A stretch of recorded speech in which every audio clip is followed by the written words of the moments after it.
IPSC Tamil நேயர்கள் அனைவருக்கும் அன்புகள் இந்த மாலை வணக்கம். மற்றும் ஒரு ஊரோடு உருவாட நிகழ்ச்சியில் உங்கள் அனைவரையும் சந்திப்பதிலே பெருமகிழ்ச்சி அடைகின்றோம். ஒவ்வொரு ஞாயிற்றுக்கிழமையிலே காலமே வானொலியூடாகவும் மாலையில் தொலைக்காட்சியினூடாகவும் உங்கள் அனைவரையும் கொண்டு போய் உங்களுடைய வீட்டு முற்றத்தில் நாங்கள் விட்டு விடுகிறோம். நாங்கள் தாய மண்ணில் இருக்கைக்குள்ளே வாழ்ந்த வாழ்வியல், எங்களுடைய வளங்கள், நாங்கள் ஆடிய களங்கள், பாடசாலை, குளங்கள், எங்கள் கோயில்கள் எல்லாவற்றையும் நாங்கள் திரும்பி பேசுகின்ற களம் தளம் ஐபிஎஸ்சி தமிழுடைய ஊரோடு உருவாட. இன்று நாங்கள் எங்களோடு பிரிக்க முடியாத எங்கள் மண்ணுக்கு வளம் சேர்க்கின்ற பெரிய ஒரு வளத்தை பற்றி பேச போகின்றோம். நீங்களும் வந்து பேச போகிறீங்களே. இன்று நாங்கள் பார்த்தால் சில இடங்கள் அதில் அற்றே போகுது. ஒரு வடிவேலு சொன்ன மாதிரி இந்த இடத்துல கணத்தாய காணையில் என்ற மாதிரி வருது அப்படின்னு சொன்னால், அந்த எங்களுடைய தாயக மண்ணும் அதனுடைய குளங்களும், அமைக்கப்பட்ட குளங்களும், பெருங்குளங்களும் சிறுகுளங்களும் நாங்கள் பார்க்குறோம். இப்போது அநேகமானவருடைய கிராமங்களில் எங்களுக்கு ஒவ்வொரு குளங்கள் கட்டாயம் இருக்கும். ஒரு தாமரை குளம் இருக்கும். நாங்கள் காலையில் போய் நண்பர்களோட குளிப்போம், பள்ளிக்கூடத்துக்கு போயிருக்கிறோம். மழை காலத்தில் கொஞ்சம் தண்ணி கூட வேற நீந்துவோம். அதே கொஞ்சம் பெரிய குளமாக இருந்தால் வசந்த காலத்தில் அதில் மாட்டில் வண்டி சவாரியெல்லாம் விட்டுருக்கிறோம். இப்போ நாங்கள் எங்களுடைய தாயமண் எடுத்துக்கொண்டோம்னு சொன்னால், நெற்செய்கையில் முதல் இடம் இருப்பது மன்னார் மாவட்டம். ஆனால் அந்த மன்னார் மாவட்டம் மிகப்பெரிய வறண்ட பிரதேசம். ஆனால் நெற்செய்கையில் எப்படி முதலிடம் இருக்குன்னு சொன்னால், அதனுடைய மிகப்பெரிய பலம் இந்த கட்டுக்கரை குளம். கட்டுக்கரை குளத்துக்கு கீழே 100க்கும் மேற்பட்ட சிறு குளங்கள் எல்லாம் இருக்குது. ஆனால் அந்த கட்டுக்கரை குளத்தினுடைய அந்த தண்ணீர் அவ்வளவு இடத்தையும் அரவணைச்சு வச்சிருக்கிறபடியால் நெற்செய்கையெல்லாம் அமோகமாக இருக்கும்.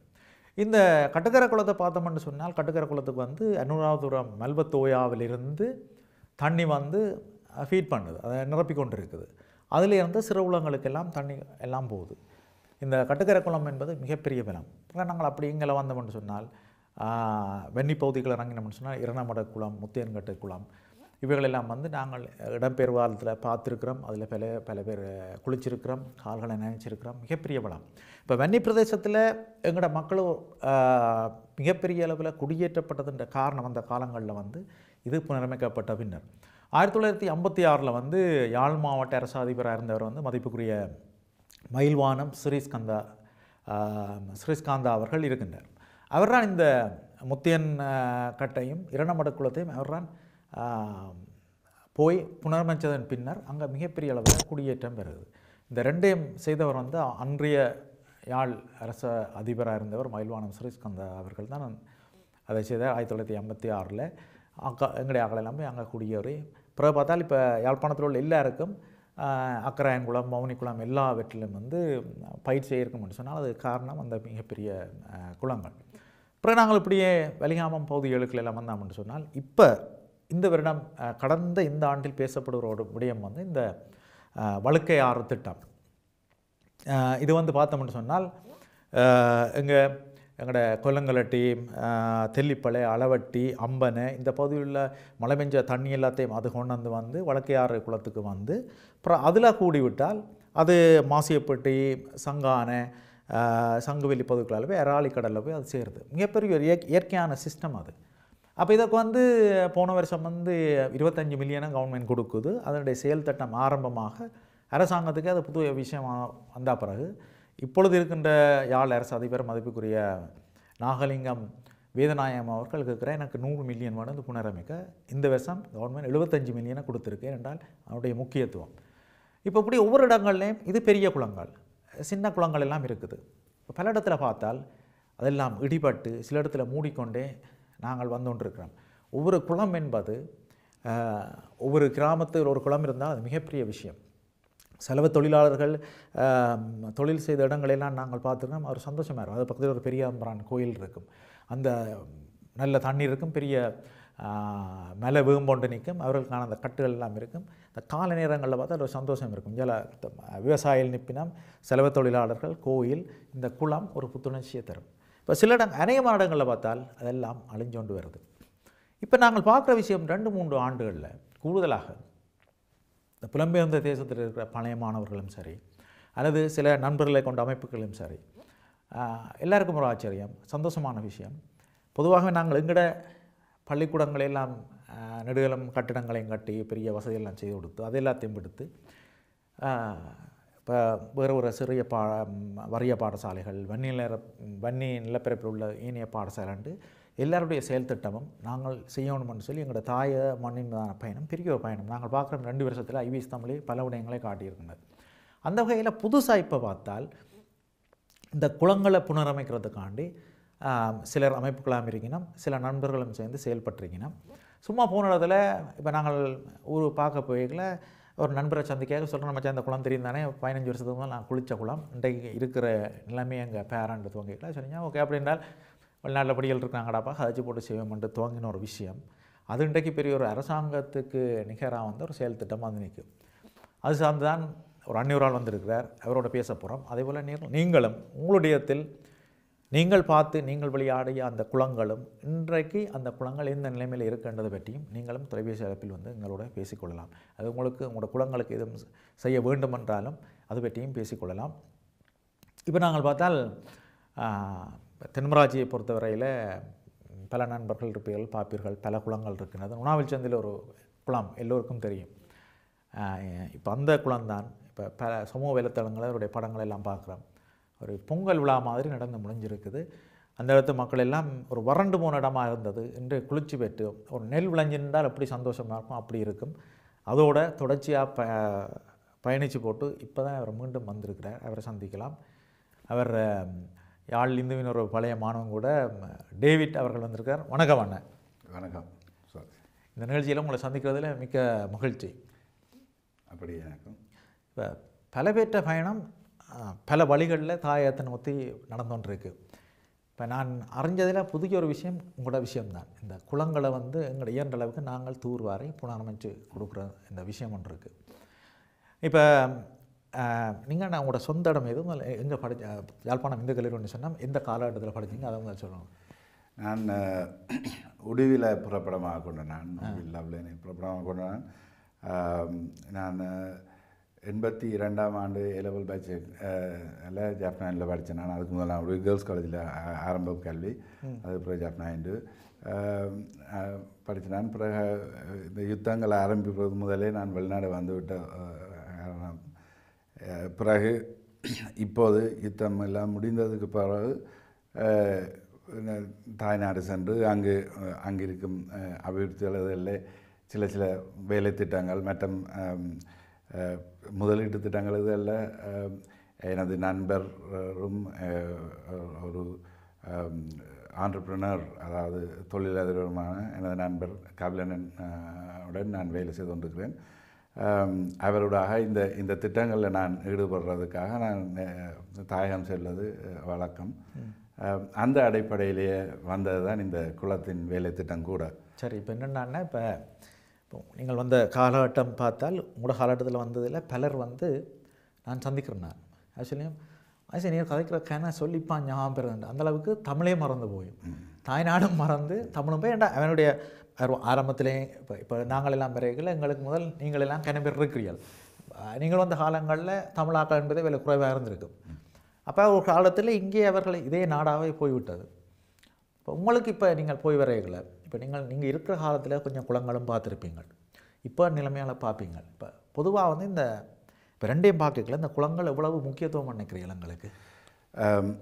இது நாங்கள் அங்கே இருக்க அது இந்த முக்கியத்துவம் எங்களுக்கு தெரியலை. ஏன்னா இது ஒரு வாழ்வியலின் ஒரு பகுதியாக தான் இருந்தது. தலைவர் தொழிலாளிகிட்ட உடுப்பை போட்டால் அவர் சங்குவெளி குளத்தில் ஒன்றே துவைப்பாருன்றது எங்களுக்கு தெரியும். அவ்வளோதான். அதில் ஒரு குளம் இருக்குது, துவைக்கிறோம். அதேமாதிரி யாழ்ப்பாணத்தில் ஜப்னாவில் நான் பள்ளிக்கூடத்தால் பஸ் ஸ்டாண்டுக்கு போய்க்க அங்கே வண்ணான் குளம்னு சொல்லி வின்சர் தியேட்டருக்கு முன்னாலே ஒரு குளம் இருந்தது. அது ஒரு குளம், அது செலவு தொழிலாளர் பாவிக்கும் குளம்னு தெரியும். அப்படி ஒரு வாழ்வியலோட சம்மந்தப்பட்ட ஒரு விஷயமாக தான் எங்களுக்கு தெரியுமே தவிர அதன் பின்னணி, அதன் முக்கியத்துவம், அதன் அடிப்படை தேவை, எப்படி ஒரு சமூகத்தை அது தாங்கி இருக்கிறது என்றதெல்லாம் எங்களுக்கு தெரியாது. அது இப்போ திரும்பி போன போது தான் இதன் ஆழமும் இதன் முக்கியத்துவங்களை நாங்கள் ஒரு ஒரு ஒரு ஒரு சந்தர்ப்ப விதமாக தான் நாங்கள் நான் அறிந்து கொள்ளக்கூடியதாக இருந்தது. அது ஒரு பெரிய ஒரு பேரத்தைங்கிற மனத்தில் கொண்டுறது. இதை நாங்கள் வெளியில் கொண்டு வரோம், இந்த மெசேஜ், இந்த அத்தியாவசியத்தை நாங்கள் வெளியில் கொண்டு வரோன்ற தேவை எங்களுக்கு உணர்த்துது. அதால் தான் இதை பற்றி கொஞ்சம் கூட இப்போ காய்ச்சி உண்டு. இப்போ இப்போ இந்த குளங்கள் நீங்கள் சொன்ன மாதிரி பல குளங்கள் தூர்வாரப்படையில் இடிஞ்சு போயிட்டுது. இப்போ இதனுடைய இதனை கவனிப்பாரெல்லாம் விட்டதாலேயும் செலவு தொழிலாளர்களுக்கான வேலைவாய்ப்பு இழப்புன்னு நீங்கள் நினைக்கிறீங்களோ அதுக்கான? அது இருக்கலாம். அது ஒரு செலவு தொழிலாளர்ன்றது வந்து மிகவும் குறைந்த ஒரு பகுதி பயனாளிகள் தான் செலவு தொழிலாளர்கள். அதை விட முக்கியமானது வந்து யாழ்குடா நாடு வந்து 70-80% விவசாயத்தை மட்டும் நம்பி இருந்த பூமி. ஒரு 20% மக்கள் தான் அரச உத்தியோகம் அப்படி இருந்ததும். முன்காலத்தில் 70-80% முழுமையாகவே விவசாயத்தை நம்பியிருந்தேன். இவன் ஒரு வாத்தியாராக இருக்கிறவர் கூட பக்கத்தில் தோட்டம் செய்து கொண்டிருப்பார், பின்னர் வந்து தோட்டம் செய்வார். அப்படியான ஒரு சூழ்நிலையில் இருந்ததான் வடகுடா நாடு. அப்போ அந்த இடத்துல வந்து இந்த குளங்களோட முக்கியத்துவம் வந்து மிக ஆழமானதாக இருந்திருக்குது. அதாவது சிறுபோகம், 2ஆம் போகம் செய்கிறதுக்கு மழையை நம்பி நெற்பயிற்சியை சாதாரண மேரியில் செய்து போட்டு 2ஆம் போகம் என்பது வந்து திணை, மற்றது வரகு, எள்ளு, மற்ற பூசணிக்காய், மற்ற மரக்கறிகள் இதுகள் செய்கிறதுக்கான நீர்ப்பாசனம் வந்து குளங்கள் இருந்து தான் வந்திருக்குது. அது அந்த குளங்கள் இன்றைக்கு தூர்ந்த நிலையில் இருக்கிறதால இந்த 2ஆம் போகம் செய்யும் நிலை இல்லாமல் போயிட்டுது. அதால் உணவு தன்னிறைவு குடநாட்டுக்கு இல்லாமலும் வெளிநாட்டில் இருந்தும் வெளி ஊரில் இருந்தும் மரக்கறி இறக்குமதி செய்யப்பட வேண்டிய சில மரக்கறிகள் இறக்குமதி செய்ய தேவையும் இருக்குது. வெங்காயம் ஒரு உதாரணத்துக்கு வெங்காயத்தை சொன்னாங்க. வெங்காயம் ஏற்றுமதி செய்யப்பட்ட ஒரு இடம். நாங்கள் பெரிய ஏற்றுமதி பொருள் வெங்காயம் முந்தி இலங்கை யாழ்ப்பாணத்துக்கு நேரத்தில் பார்த்தோம்னா லொரியாக குழம்புக்கு போகிறது.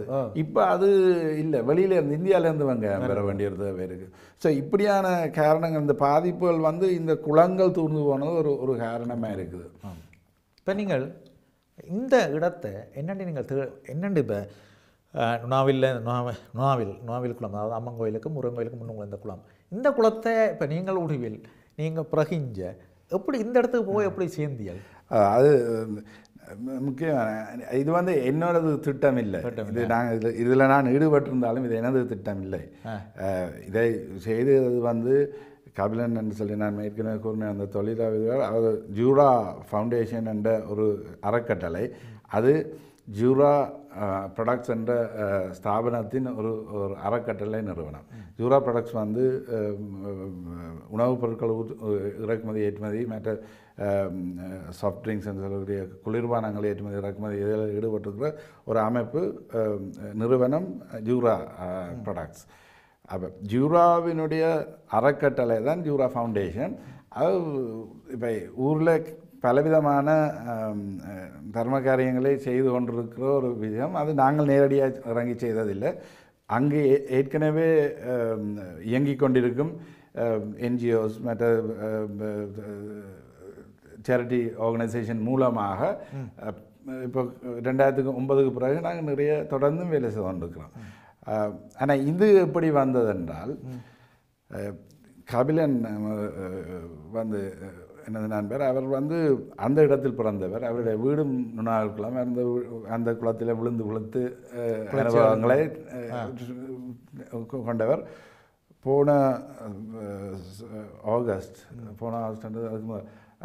ஆகஸ்ட் அங்கு போயிருந்த போது அந்த குளம் வறண்ட நிலையில் இருப்பதையும், அந்த மாடுகளுக்கு தீவனம் இல்லாமல் தண்ணீர் இல்லாமல் அதுபடியே நிற்பதையும், மற்றது சுத்தவரை இருக்கிற விளைபூமிகள் வறண்டு போயிருக்கிறதையும் ஆக்கள் வேலை செய்ய பார்த்து அங்கே இருந்து ஐயர் ஒருவரிடம் விசாரிச்சிருக்க, என்ன இது இப்படி என்ற சொல்கிற, இல்லை இந்த குளம் தூர்ந்து போச்சு, தண்ணி நிற்கிறதில்ல, அதால் பெரிய பிரச்சனை அப்படின்ட்டு. அவன் சுத்தவரில் இருந்த சொந்தக்காரர்கிட்ட கதைச்ச போதும் இது ஒரு விஷயமாக வந்திருக்கிறது. இப்படி இது ஒரு பிரச்சனை, அதால் 2ஆம் போகம் செய்கிற இல்லை, ஆக்கள் இதில் ஈடுபாடு இல்லை, அப்படி இப்படின்ட்டு. ஸோ அவர் அது இதை நாங்கள் செய்வோம், எங்கள் ஃபவுண்டேஷன் மூலமாக செய்வோம்ண்டு இங்கே திரும்பி வந்தபோது எங்கள் போர்ட் மீட்டிங்கில் கதைச்சு அந்த முடிவை எடுத்தால், ஓகே நாங்கள் இதை ஏற்படுத்தி செய்வோம்ண்டு. அப்படித்தான் நாங்கள் அந்த இடத்தை தேர்ந்தெடுத்தது. அதுக்கு பின்னால் அனுபவங்கள் நிறைய வந்தது. ஆனால் அந்த இடம் அப்படித்தான் தெரியப்பட்டது, அது அவருடைய லோக்கல் இடம். இப்போ நாங்கள் பார்த்தோன்னே எடுத்தோடனே இப்போ குளம் இருக்குது செய்யணும்னு சொல்லி 4 தொழிலாளர்கள் இவையெல்லாம் பிடிச்சி நேரடியாக போய் ரங்க இல்லாது. இன்றைய சூழ்நிலையில் சட்ட சிக்கல் எல்லாம் இருக்குது. இப்போ நாங்கள் வேற ஒரு சின்ன விஷயத்துக்கே போகிறோம், ஒரு ஒரு இப்போ எங்களோட ஊரில் ஒரு ஆலமரம் ஒன்று விழுந்து போச்சு. ஒரு 150-200 வருஷத்துக்கு முற்பட்ட ஆலமரம் 2 வருஷத்துக்கு முதல் மார்கழியில் பாறை விழுந்து போச்சு. அதை அகற்றினா தான் இந்த ரோட்டாலே சனம் போய் வரும். ஒன்றில் அம்பனைக்கு போவோம், இல்லை அம்பனை சனம் இங்கே அளவட்டிக்கு வரும். அதை அகற்றுறதுக்கு 2 நாள் அது இப்போ இன்னொரு வாகனம் வந்து நிற்கும். அவர் கிராம தலைவரை சந்திக்கணும்னு சொல்லிவினா அப்புறம் அது போகும். இப்போ இன்னொரு வாகனம் பெறும். அது ஒரு மரத்துக்கே சிக்கலாக இருக்குது. இப்போ நீங்கள் சில அனுபவங்களை கட்டாயப்பட்டிருப்பீர்கள். இல்லை, இது சில இல்லை, பல அனுபவங்கள் எல்லாம் நிறைய கசப்பான அனுபவங்கள். ஆனால் முடிவு சந்தோஷமாக வந்தது. அடிப்படையில் நாங்கள் இதுண்ட நீங்கள் சொன்ன அந்த சட்ட சிக்கல்களும் அதன் உத்தியோகபூர்வ விடயங்களை எங்களுக்கு பெருசாக தெரிஞ்சிருக்கல. ஊருக்குள்ளே நாங்கள் செய்ய போகிறோம்னு போட்டு இறங்கி அதில் மொத்தமாக ஒரு 150 பேர் 120-150 பேர் வேலை செய்தது அந்த இடம். தொடர்ந்து ஒரு குறுகிய காலத்தில் நாங்கள் செய்தபடி அப்படி வந்தது. அப்போ ஆக்களை போட்டு வேலை செய்ய துவங்கின போது வேற துவங்கினார்கள் என்னென்ன திணைக்களங்கள், நீர்ப்பாசன திணைக்களம், கமத்தொழில் திணைக்களம், மற்ற லோக்கல் கிராம சேவர், டிவிஷனல் செக்ரட்டரி, இதை விட வெறும் பல திணைக்களங்கள், கனிம வள பொருள் திணைக்களம், இப்படி ஒவ்வொரு திணைக்களம் வந்து நீங்கள் அதை செய்ய முடியாது, இதை நிறுத்துங்கள். இது சரியான ஒரு இக்கட்டான நிலைமைக்குள்ள கொண்டு வந்து எங்களை கொண்டு போவோம், இதை செய்யக்கூடாது வந்து கடைசியாக நிறுத்த வேண்டிய ஒரு நிலை வந்து விட்டது. அப்போது இவர் எனது நண்பர் கவலையன் தந்தையார் அங்கே இருந்து அந்த வேலைகளை முன்னின்று நடத்தினவர் அவர் தான். அங்கே அவர் லோக்கலில் இருக்கிறபடியே அவர் அந்த இடத்தை கோஆர்டினேட் பண்ணி செய்தவர். அவர் இறுதியாக மினிஸ்ட்ரி ஆஃப் இரிகேஷன் கமத்தொழில் திணைக்களத்துக்கு அக்ரிகல்ச்சருக்கு போய்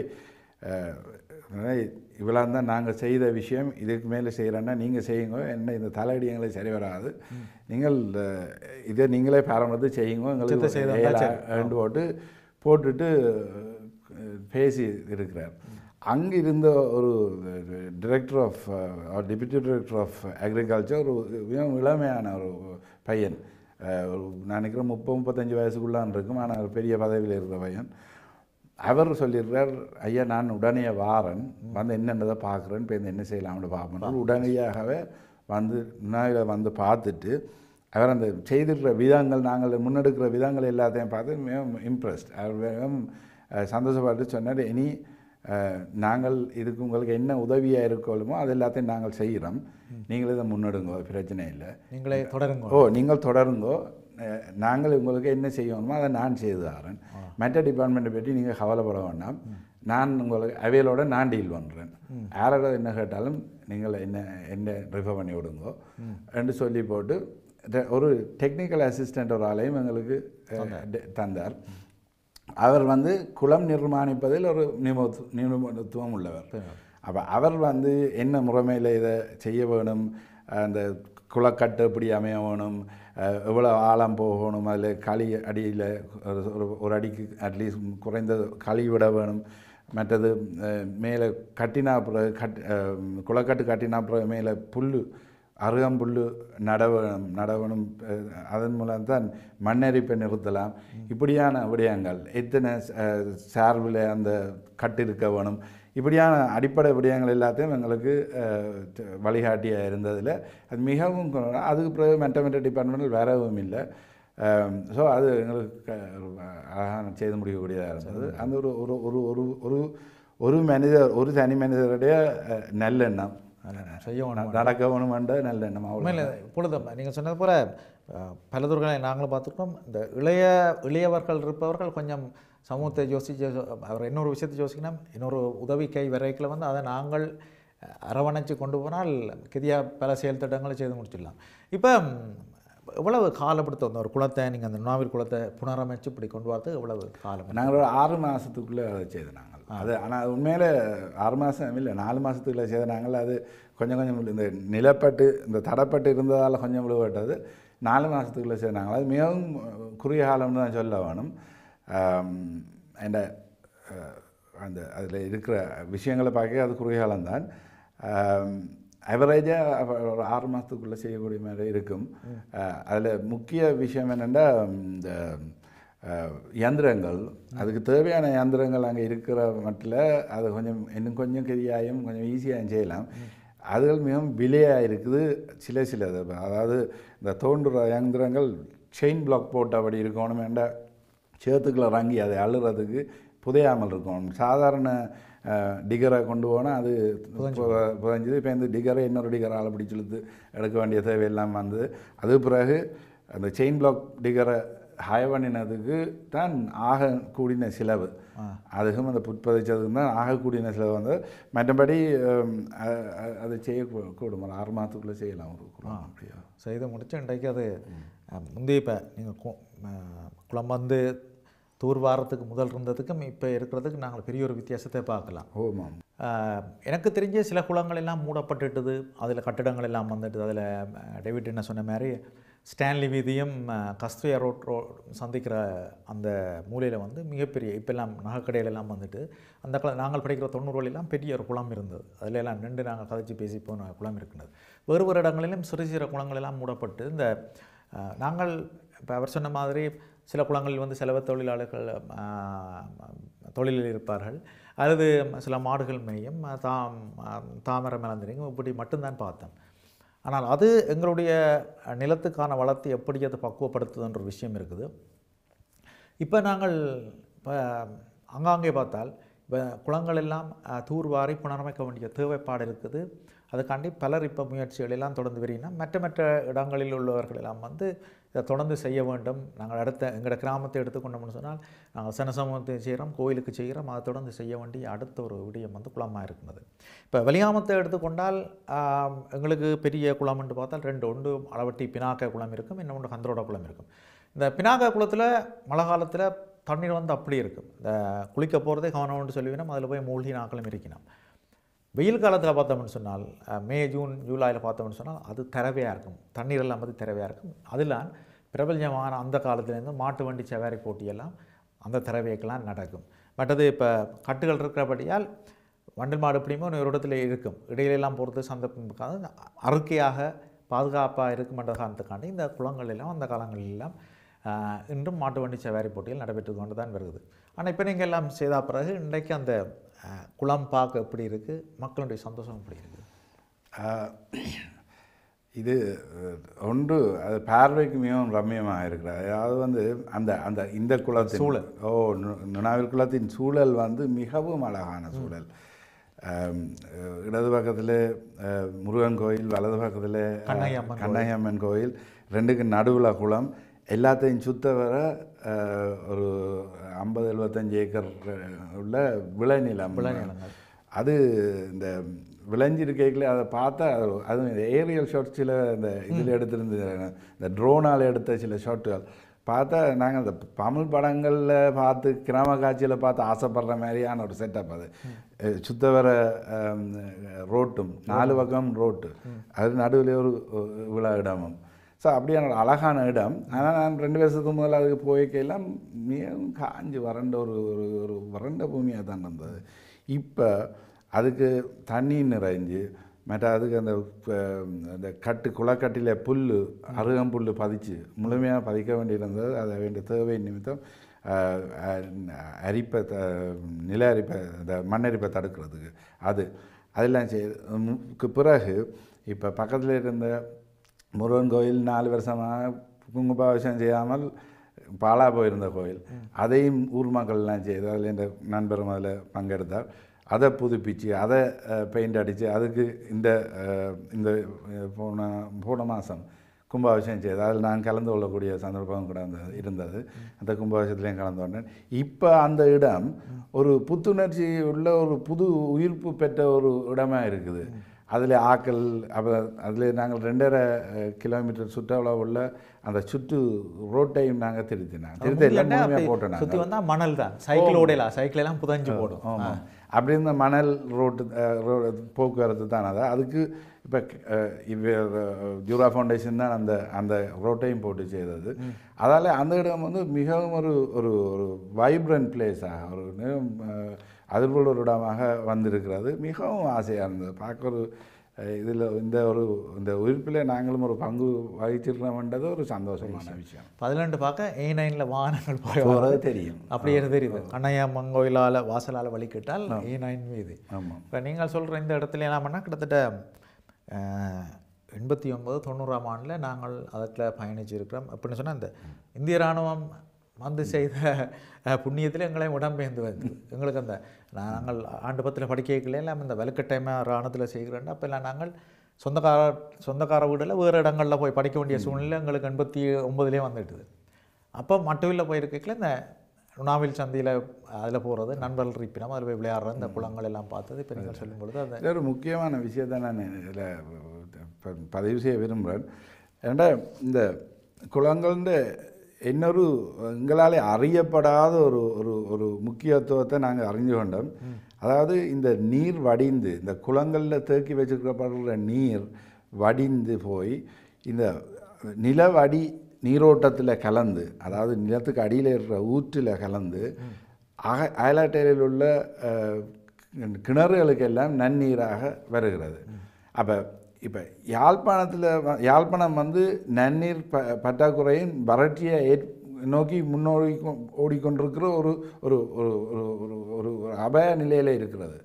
இந்த ஹாட்ஸ்பாட் ஏஷியாவுக்குள்ளேயே இந்த ட்ரை ஹாட்ஸ்பாட் என்று சொல்கிற இடத்துல யாழ்ப்பாணம் ஒரு முக்கிய இடம். அதாவது சனத்தொகை உள்ள இடத்துல ட்ரை ஆகி கொண்டு போகிற இடம் யாழ்ப்பாணம் ஒரு ஹாட்ஸ்பாட். இதுக்கு காரணம் இந்த ஒரு காரணம் இது ஒரு இந்த குளங்கள் இல்லாததுன்றது நாங்கள் இது பிறகுதான் அறிஞ்சோம். அது என்னென்னா இது இல்லாமல் போனோன்னே, இந்த குளம் இல்லாமல் போனோன்னே நீரோட்டம் இல்லாமல் போகுது. நீரோட்டம் இல்லாமல் நிலவடி நீரோட்டம் இல்லாமல் போகுது. நிலவடி நீரோட்டம் இல்லாமல் கிணறுல தண்ணி குறையுது. இதுக்கும் அப்பால் இன்னொரு விஷயம் நடக்குது. நிலவடி நீரோட்டம் ஓடுற இடங்களுக்குள்ள வாட்டர் ப்ரெஷர் இருந்தால் தான் அதில் வெளிநீர், அதாவது உப்பு நீர் உவர் நீர் உள்ளே வராமல் இருக்கிறதுக்கு உள்ளே இருந்து தள்ளுற வாட்டர் ப்ரெஷர் தான் இம்பார்ட்டன்ட். அப்போ இதெல்லாம் ட்ரை ஆகிக்க, நிலவடி நீர் ட்ரை ஆகிக்கல அந்த வெற்றிடத்தை கடல் நீர் உள் சென்று அதை ஆக்கிரமிக்குது. அப்படி ஆக்கிரமிக்க சுற்றுவட எல்லாம் உப்பு தண்ணி ஆகுது. இன்றைக்கு அதே குளத்துக்கு பக்கத்தால் போகுது அந்த நீர்ப்பாசன திட்டம், நீர் வழங்கு திட்டம், யாழ்ப்பாணத்துக்கு நீர் வழங்கு திட்டம் பெரிய ஒரு பெரிய குழாய் திட்டம் அங்கேருந்து வந்தோன்னு இருக்குது. இப்போ போட்டுக்கொண்டிருக்கணும். அது திட்டம் சைனா தான் அது நடத்துது. என்னது இந்த இன்ஃப்ராஸ்ட்ரக்சர் ப்ராஜெக்ட். இந்த இன்ஃப்ராஸ்ட்ரக்சர் ப்ராஜெக்ட் யாழ்ப்பாணத்துக்கு தண்ணி கொண்டு விட்டு அதால் பலன் பெற, அதால் லாபம் பெற போகிறது சைனீஸ் கம்பெனி அடுத்த 90-50 வருஷத்துக்கு. அதுக்கு நாங்கள் யாழ்ப்பாணத்து ஆக்கள் வாட்டர் பில் பே பண்ண போகிறோம் சைனா கம்பெனிக்கு. அதுக்கு பிறகு 99 வருஷத்துக்கு பிறகு தான் எங்கள்கிட்ட விட்டுட்டு போவான். அதுக்கிடையில் எங்களை உரிச்சு எடுத்து போடுவாங்க. அப்போ ஒரு சனத்தின் வாழ்வாதாரத்தை கையில் வச்சுருக்கிறது மூலம் அந்த சனத்தை அடிமைப்படுத்தலாம். பொருளாதார ரீதியாக மட்டுமில்லை, வாழ்வியல் ரீதியாகவும் அடிமைப்படுத்தலாம். அந்த மேலாதிக்க விஷயத்தை சைனாண்ட கையில் நாங்கள் கொடுக்குறோம். நாங்கள் இன்றைக்கு இந்த நீர் தண்ணீரவை விட்டு கொடுத்தோம் வேண்டாம். இந்த குளங்களை திருத்துறதால எங்களுக்கு நீர் தண்ணீரவை வந்தாண்ட இவன்ட தண்ணி நாங்கள் வாங்க தேவையில்லை. எங்களுக்கு கிணத்துல தண்ணி இருக்க வேண்டாம், நாங்கள் வாழ்ந்த மாதிரி வாழ்ந்துட்டு போகலாம். இது அடிப்படையில் எங்களுக்கு குளங்களை மன்னரும் முந்தி இருந்த பெரியவர்களும் கட்டி வச்சது இதுதான் அடிப்படை. இதை நாங்கள் கைவிட்டுறக்கூடாது, இதை நாங்கள் செய்ய வேணும். இல்லையென்றால் நாங்கள் மற்றவண்ட கையில் எங்கட இறையாண்மையை வாழ்வாதாரத்தின் ஆண்மையை கையில் கொடுத்து போட்டு அழுதும் நிற்க போகிறோம். வேண்டாம் கனெக்ஷன் போட்டால் பிறகு இப்போ கட் பண்ணல, அது then you have to pay like what we pay here. உண்மையில பெரிய ஒரு விஷயம் அண்ணன் இப்போ சொல்லியிருக்கேன்னு சொன்னால், ஒரு தேசத்தினுடைய ஒரு இனத்தினுடைய மிகப்பெரிய பலம் என்பது எங்களுடைய பொருளாதாரம். எங்கள் பொருளாதாரத்தை நாங்கள் அடிபட்டு உழவு இழப்பிழந்து நாங்கள் இந்த பொருளாதாரத்தம் என்ற ஒரு விஷயத்தை கட்டி எழுப்பினோம்னு சொன்னால் எங்களுடைய இனத்தை நாங்கள் மீண்டும் நிமிர்ந்து நாங்கள் ஒரு ஒரு பயணத்தில் நாங்கள் உறுதியாக நடக்கலாம். எனவே இந்த வெறுமனவே நாங்கள் சொல்லிவிட்டு போகிறோம், ஒரு குளம் இனியுதார் இப்போ எல்லோரும் வாட்டர் பைப்பில் தண்ணி வந்துடுது, டேங்க் வந்துடுது, குளங்கள் தேவையில்லைன்னா நான் இந்த ஒரு குளம் தூர்வார விட்டோம்னு சொன்னால் அதால் வர விளைவுகள் மிகப்பெரிய உச்ச பலனாக இருக்கும். அண்ணன் சொன்ன மாதிரி 99 வருஷத்துக்கு இப்போ நாங்கள் எங்கே பார்த்தாலும் கொழும்பில் இறங்கினால் முழுக்கிழமை தமிழ் மொழியும் இல்லை, சிங்கள மொழியும் இல்லை, சீன மொழியும் ஆங்கில மொழியும் தான் இருக்குது. எங்களுடைய யாழ்ப்பாணம் இல்லாமல் தான் அப்படி தான் வரப்போகுது. ஊர போக்கில் பார்த்தால் சீனான்ற மொழி மட்டும்தான் இருக்குது, எங்களோட மொழிகள் எல்லாம் போயிடும். அதுக்கு அண்ணன் சொன்ன மாதிரி நாங்கள் புலம்பெயர் நாடுகளில் நாங்கள் தண்ணிக்கு காசு கொடுக்குற மாதிரி எங்களோட கிணத்தை வச்சு கொண்டோம், எங்களோட குளத்தை வச்சு கொண்டு நாங்கள் 100 வருஷத்துக்கு தண்ணிக்கு பில் அட்ட வேண்டிய நிலைமை வேறு. சின்ன ஒரு விஷயம் கழிச்சான்னா அது நீங்கள் சொல்லும்போது அது அந்த எல்லாருக்கும் அந்த ஆதங்கம் இருக்கும், கோபம் வரும். ஏனென்றால் எங்கள்கிட்ட இருக்கிற வளத்தை நாங்கள் செப்பனிடையில் என்று சொன்னால் எத்தனையோ விஷயங்கள். இப்போ ஒரு எங்களோட நாங்கள் பள்ளிக்கூடத்தை திருத்தினோம், நல்லா வந்துட்டு கோயிலை திருப்பினம் வந்துட்டு அடுத்த என்னென்னு சொன்னால் அடுத்த ஒரு மிக முக்கியமான தேவையாக இருக்கிறது. இப்போ அவை குளம் ஒன்று செய்து முடித்து பார்க்கலே சந்தோஷமாக இருக்குது, நீங்கள் அதை பார்க்கலாம், படங்கள் எல்லாத்தையும் பார்க்கலாம்.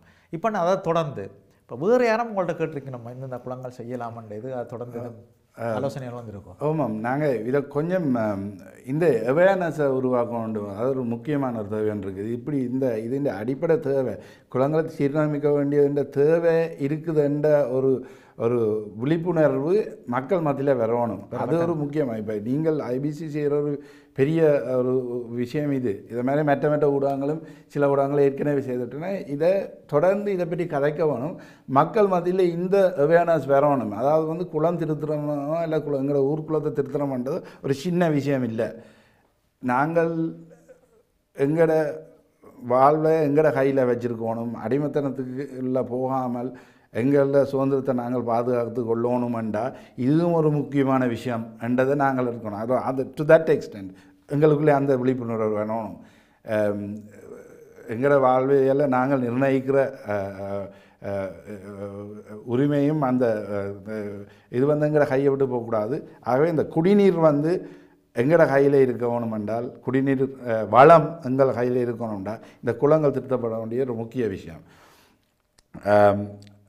இதை முன்னிட்டு பலரும் பேசுகிறார்கள். அதே நேரம் இப்போ தென்மராட்சி ஒன்றியம் இங்கே உலகம் முழுக்க இயங்குதை நினைக்கிறேன். அவைகள் இதை குறித்து கேள்விப்பட்டு இந்த குளம் திருத்தப்பட்டதை குறித்து கேள்விப்பட்டு நமது நண்பர் கபிலனை அழைத்து இந்த ஜூரா ஃபவுண்டேஷனின் சார்பில் ஒரு விருது ஒன்று வழங்கினார்கள். ப்ரைட் ஆஃப் தென்மராட்சி என்ற விருது 5 பேருக்கு வழங்கினா அதில் விருது கொடுத்தது. என்னடா இப்படி ஒரு நல்ல விஷயம் செய்கிறாங்க. அது மட்டும் இல்லை, யாரோ சொன்னார்கள் தென்மராட்சி ஒன்றியம் 4 இல்லாட்டி 5 குளங்களை தென்மராட்சியில் நிறைய குளங்கள் இருக்கிறது, அது தூர்ந்த நிலையில் இருக்கிறது. அதில் 4-5 முக்கியமான குளங்களை தேர்வு செய்து அதை திருத்துவதற்கான ஃபண்டிங், அதாவது பண உதவியை தாங்கள் ஒன்றியம் மூலமாக செய்வதற்கு முன் வருவதாகவும், இந்த வேலை திட்டத்தை முன்னெடுத்து அதை கோஆர்டினேட் பண்ணி விடுறதுக்கு ஜூரா ஃபவுண்டேஷன் உதவி செய்யுமோன்ற ஒரு கேள்வியை வைத்தார்கள். நான் நிச்சயமாக அதை செய்கிறதுலே இந்த வேண்டாம், ஏற்கனவே ஒன்றை செய்து கஷ்டப்பட்ட அந்த அனுபவம் படிமுறையால் அனுபவம் எல்லாம் அப்படியே இருக்கிறது. ஆகவே அதை முன்னெடுக்கக்கூடிய வகை இருக்குது. வேறு தனிப்பட்ட நபர்களும் கூட இதை பேசிக்கொண்டிருக்காங்க. நீங்கள் அளவட்டி குளத்தை சொன்னீங்கள். அளவட்டி சேர்ந்த நண்பர் ஒருவர், அவரும் இதே விஷயத்தை கதைத்தார். இதை நாங்கள் ஃப்ரெண்ட்ஸ் கொஞ்சம் பேர் சேர்ந்து செய்யலாமே, இது ஒரு பெரிய விஷயம் இல்லையென்று. அதுதான் உண்மையான விஷயம். ஏன்டா இதில் இது கவர்மெண்ட்டு இருந்து எதிர்பார்த்து கவர்மெண்ட்டுங்களுக்கு செய்யுமென்னு நாங்கள் எதிர்பார்த்தோம்டா அது நடக்க போகிறோம் இல்லை. சீனாக்காரன் பில் வர தொடங்கிடும், அதுக்கிடையில் பில் வர தொடங்கிடும். மற்றது இது நடக்க போகிறோம் என்னென்னா, ஸ்ரீலங்கா கவர்மெண்ட்டுக்கு ப்ரையாரிட்டிஸ் வேறு இடங்கள் இருக்கும். யாழ்ப்பாணம் கடைசி ப்ரையாரிட்டியாக இருக்கும். ஏன்னா நாங்கள் ஓட்டு போடுறது எங்களுடைய ஆளுக்கு தானே. அப்போ அவனுக்கு அந்த ஓட்டு பிரச்சனை தனக்கு வராதபடி அவன் எங்களுக்கு ஒன்றும் செய்ய மாட்டான். ஸோ என்னுடைய அதை எதிர்பார்க்க தேவையில்லை. மற்றது அவர் செய்ய வேண்டியது நாங்கள் செய்வான் என்ற மற்ற ஒரு விதாண்டவாத கேள்வி ஒன்றும் ஆக்கள் முன்வைக்கிறவே. இது கவர்மெண்ட்டில் செய்யணுமே, நாங்கள் எங்களோட ஆசிரியர் செய்வான். நாங்களேன்னு செய்யணுமெண்டா எங்களோட வாழ்வை நாங்கள் விட்டு கொடுக்கக்கூடாது. எங்களோட பிள்ளைகளும் எங்களோட சந்ததிகளும் நல்ல நீர் குடிக்கணும், உப்பு தண்ணி இல்லாமல் போகணும்டா இதுக்கு நாங்கள் வழி செய்கிறது சிம்பிளான சொல்யூஷன் இது. அதாவது நாங்கள் பெருசாக செய்ய தேவையில்லை. ஒவ்வொரு ஊரும் தண்டை ஊரில் இருக்கிற குளத்தை சரிப்படுத்துறது ஒரு சின்ன பிரச்சனை, ஒரு பெரிய திட்டம் இல்லை. அது ஒரு கொஞ்சம் காசும் ஒரு கொஞ்சம் முன்னெடுப்பும் இருந்தால் அதை செய்திடலாம். ஊர் சங்கங்கள் இதை கட்டாயம் செய்ய வேணுமென்றதான் அந்த ஈஸியான சொல்யூஷன். ஒரு விஷயத்தை கதையோடு கதையாக தொட்டிருந்தீங்களான்ட்டு அதான் உண்மை. காலங்காலமாக தமிழ் மன்னர்கள் எல்லாம் ஏன் குளம் கட்டுவிக்கிறதுக்கும் இந்த குளம் கட்டுமானத்துக்கும் ஏன் அவ்வளவு மிகப்பெரிய முன்னுரிமை கொடுத்தார்கள் என்பது சும்மா கோயிலை கட்டி போட்டு குளம் கட்டணுன்றதுக்காண்டி விஷயம் இல்லை. அவைகளுடைய பலம் அது. நீங்கள் சொன்ன அழகாக சொன்னீங்கள். இந்த எங்களோட இறையாண்மை எங்களோட பொருளாதாரத்தின் வளத்தின் அடிம் வந்து நீரும் குளமும் தானே கட்டப்பட்டு நீங்கள் வந்ததில். இப்போ நீங்கள் வேறு பார்த்த குளங்கள் என்ன, நீங்கள் முந்தி பார்த்ததுக்கும் இப்போ பாவனை இல்லாமல் போயிருக்கிற குளங்களையும் பார்த்துருக்குறீங்களோ? ஆமாம், இப்போ போய் வரைக்கல. ஆமாம். ஒன்று நீங்கள் சொன்ன அந்த முதலே மென்ஷன் பண்ண அந்த வண்ணாங்குளம்னு சொல்லி வின்சத்தியேட்டர் சந்தையில் இருந்த குளம், இப்போ அது குளம் இல்லை, அது சுத்தவரெல்லாம் கட்டடம் கட்டி அது இதாகிவிட்டது. அது ஒரு அது மட்டுமில்லை, இன்னொரு குளம் இருந்தது ஓட்டுமடம் சந்தியில் வந்து ஒரு குளம் இருந்தது, நடுவயலுக்குள்ளே இருந்தது. அதில் ஒரு வீடு கிடக்குது. இப்போ ஒரு பெரிய வீடு ஒன்றை கட்டிடுறாரு, எப்படி அதெல்லாம் வந்து தெரியா அதை கட்டி வச்சுருக்கீங்க. ஸோ இப்படி எனக்கு சின்ன எனக்கு தெரிஞ்ச கனகுளங்கள் நான் அறிகிறேன். இது வந்து விவசாய அமைச்சு இதை குறித்து பேசுகிற போது அறிந்த விடயம் 1000க்கும் மேற்பட்ட குளங்கள் யாழ்ப்பாணத்தில் இருக்குது. அதில் அரைவாசிக்கு மேலே தூர்ந்த நிலையில் இருக்குது. தூர்ந்த நிலையிலாண்டு டிஃப்ரெண்ட் டிகிரி, சில முழுமையாக தூர்ந்து, சில அதிலே ஒரு ஒரு ஒரு ஒரு 100 குளத்துக்கிட்ட காண இல்லையாண்டு அந்த வடிவேலு காணவே இல்லை. காண இல்லை. அதுக்கு மேலே வீடுகளை கட்டி அப்படி வந்து ஒரு ஒரு அப்படி ஒரு 100 குளத்துக்கு மேலே இல்லை, ஸ்டாட்டிஸ்டிக்ஸ்லேயே இல்லாமல் போயிட்டு வந்து. ஆனால் சில கஷ்டங்கள் இருக்குது. அதாவது வந்து எங்கே இந்த குளம் இருக்கிறேன்டா அந்த ஸ்டாட்டிஸ்டிக்ஸ் கூட அமைச்சிட்டே இல்லையாண்டா, போர்க்காலம் இதுகள் மூடாக எல்லாம் இல்லாமல் போச்சு. அப்போ நாங்கள் முன் வச்ச ஒரு கோரிக்கை அமைச்சிட்டேன் அந்த இந்த விவசாய அமைச்சிட்ட நாங்கள் கிட்ட என்னென்னா இந்த ஸ்டாட்டிஸ்டிக்ஸ் எடுத்து தாங்கோ, எங்கெங்கே குளங்கள் இருக்குது, என்னென்ன குளங்கள் எப்படி இருக்குண்டா ஒரு ஒரு ஒரு ஒரு கோர்வைப்படுத்தி தாங்கும் எங்களுக்கு என்ன இருக்குண்டா. அப்படின்னா நாங்கள் போய் மெட்ட ஊர்களில் டார்கெட் பண்ணி கேட்கலாம். ஓகே, கார்னர்ண்டா கார்னரில் எத்தனை குளம் இருக்குது, எங்கே இருக்குன்ற தெரிஞ்சால் தான் நாங்கள் கார்னர் நலன்புரி சங்கத்தில் போய் கதைக்கலாம், என்ன இருக்குது செய்கிறீங்களா என்னென்ற ஒரு அடிப்படை தரவுகளை எங்களுக்கு தாங்கொண்டு. அதுக்கு அவைகள் முன் வந்து ஓமண்டவை இன்னொரு விஷயம் கேட்டுக்கொண்டாங்க. அதை இந்த மெஷினரிஸ், அதாவது இதை துருவறதுக்குரிய யந்திரங்கள் வந்து மிகவும் விலையாக இருக்குது. அதை வாடகைக்கு எடுக்கிறது மிகவும் எக்ஸ்பென்சிவான விஷயம். அதனால் அப்படியானதில் அமைச்சு இன்வெஸ்ட் பண்ணுமான்றால், கேபிட்டல் இன்வெஸ்ட்மெண்ட் அதில் போட்டுச்சினோம்ன்றால் எங்கெங்கே இதில் இந்த காரியத்தை முன்னெடுக்கினமோ, இந்த முன்னெடுக்கணுமோ அவையில் அதுக்கு வாடகை கொடுத்து கூட எடுக்கலாம். ஒரு நாமினல் ரெண்ட், அறா விலையில் கொடுக்காமல் ஒரு நியாய விலையில் அதை வாடகை கொடுத்து நீங்கள் அந்த கேபிட்டல் இன்வெஸ்ட்மெண்ட்டை ரிக்கவர் பண்ணலாம். என்னபடியே நீங்கள் அதுக்குரிய முன்னெடுப்பு செய்தீங்கன்னா அது நல்ல மண்டு, அதுவும் மோமெண்டார். இன்னொரு சிறு விஷயம், இந்த மண் இருக்குல்ல, குளத்துக்கு அடியில் இருக்கிற மண் வந்து மிகவும் பசல தன்மை கூடின ஒரு மண். அது ரெண்டா தாவரங்கள் அதுக்குள்ளேயே செத்து சேராகி அது இருக்கிற பசலை, அது மண் இல்லையா, அது பசலை. அப்போ அதை தூர் வரும்போது அதில் இருக்கிறது வர்றது வந்து உண்மையாக தோட்டங்களுக்கு பசலையாக போடுறது. ஆக்கள் காலாகாலமாக கொஞ்சம் கொஞ்சம் எடுக்கிறவையாம் இப்போவும். இப்போ தூர்வாரி எடுக்கிற அதிக அளவில் அது வரும். அப்போ அதை விற்கலாம். அதை விற்றால் விற்பதற்கு ஏன்னா மண்ணை விற்க இல்லாத அது இலங்கை சட்டத்தின்படி. ஆனால் விற்பதற்கு பெர்மிஷனோ அல்லது அனுமதி இருக்குமென்றால் ஒரு குளத்தை திருத்துவதற்கான செலவினம் அந்த மண்ணை அந்த பசலையை விற்பதன் மூலம் சந்தித்து கொள்ளலாம், ஈடு செய்து கொள்ளலாம் முழுமையாக. அதுக்கு மிச்சமாயம் மேலதிகமாயம் பெறுமென்றது ஒரு உண்மையான விஷயம். அது அங்கே தான் மண்ணின் விலையோ அதில் பார்க்க அது இதை அங்கே இருந்த கமத்தொழில் அமைச்சரே இதை முன்னுக்கு வைத்தார். இதை செய்த வேண்டாம், கணவர் இதுக்கு ரெடியாக வரவின வேண்டாம், இதில் ஒரு வருவாயம் இருக்குது என்று சொல்லி அவரோட முன்னுக்கு வைத்தார். இப்போ நான் இப்போ இந்த உங்களோட குளம் எல்லாம் செய்து முடிஞ்சதன் பின்னர் எப்போதெல்லாம் மக்கள் பாவனைக்காக இப்போ திறப்புலா மாதிரி எல்லாம் செய்தீங்களோ, ஆக்கள் எல்லாத்தையும் கூட்டி? ஆமாம் அது ஒரு திருவிழாவாக தான் அது நடந்தது. மிகவும் ஒரு ரம்யமான நிகழ்வு அது. அந்த ஷார்ட்ஸ், அதாவது இந்த ஃபிலிம் கிளிப்ஸ் எல்லாம் இருக்குது, நீங்கள் அவங்கள்ட்ட இல்லையா? அது நாங்கள் என்ன அதை ஒரு கிராமிய நிகழ்வாக மண்டபம்.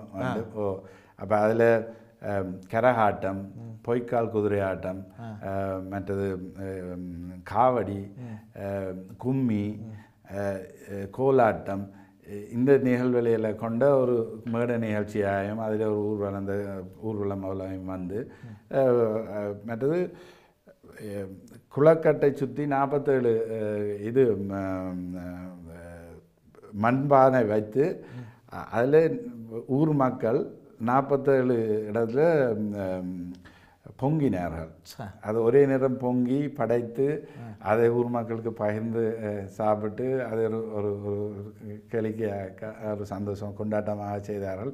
அப்போது அது நடந்தபோது தான் இந்த துறப்புலாவும் நடந்தது. அதை தொடர்ந்து கலை நிகழ்வுகள் நடந்து முழுமையாக ஒரு கிராம பாங்காக செய்தோம். இப்பொழுது அந்த இடமும் அந்த மக்களும் ஒரு மிகப்பெரிய ஒரு மாற்றம், குளிர்ச்சிகரமான ஒரு மாற்றம். நிச்சயம். அது இப்போ நீங்கள் ஒரு கடைசியாக ஒரு விஷயத்தை கேட்கலாம். இப்போ நீங்கள் இந்த தூர்வாரல், குளங்கள் தூர்வாரல் தொடங்கி இருக்கு.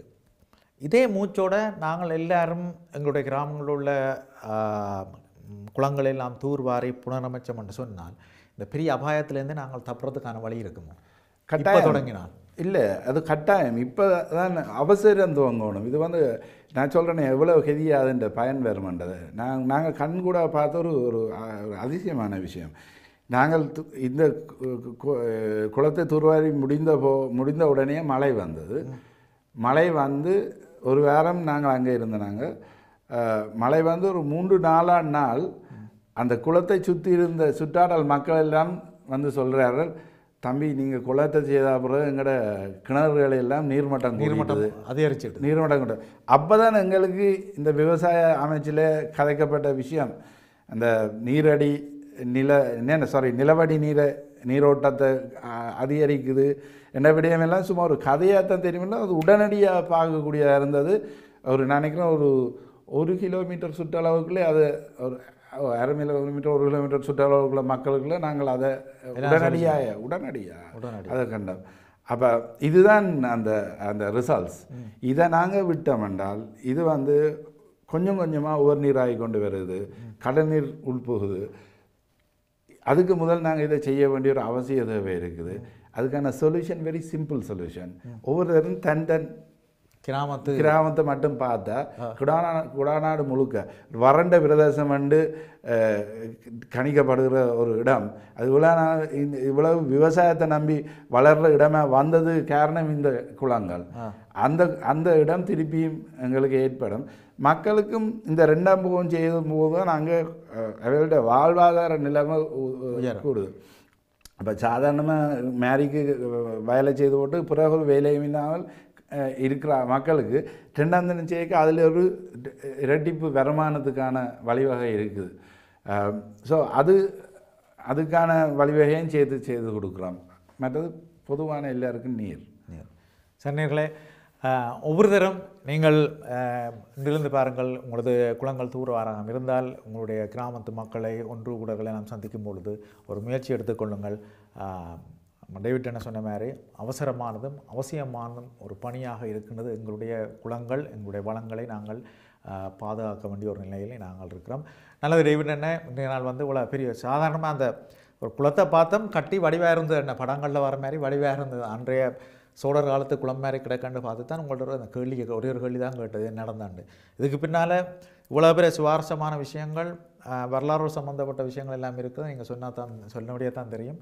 இங்கே வந்ததுக்கு நன்றி. மீண்டும் ஒரு நிகழ்ச்சியில் சந்திக்கலாம். உங்களோட பணி தொடரணும். அடுத்த ஒரு நிகழ்ச்சியில் கட்டாயம் சந்திப்போம். நன்றி, வணக்கம். அண்ணன் நன்றி. இந்த அவேர்னஸ், இந்த விழிப்புணர்வை மக்கள் மத்தியில் கொண்டு வர இந்த சேவையை ஐபிசி மற்றும் மற்ற ஊடகங்களும் தொடர்ந்து செய்ய வேணும் என்றது மட்டும்தான் நான் முன்வைக்க. சரி, நிச்சயமாக ஐபிசி தமிழ் தொடர்ந்து அந்த விடயங்களை சொல்லும் அண்ண. எங்களுடைய நிகழ்ச்சியினுடைய அனுசரணையாளர் தொழில்நுட்ப கலைஞர்கள் ரஜந்தன் பிரபுவோடு விடைபெறும் நான் சுப்பிரமணியம் சுதர்ஷன். இது ஐபிசி தமிழுடைய ஊரோடு உறவாட.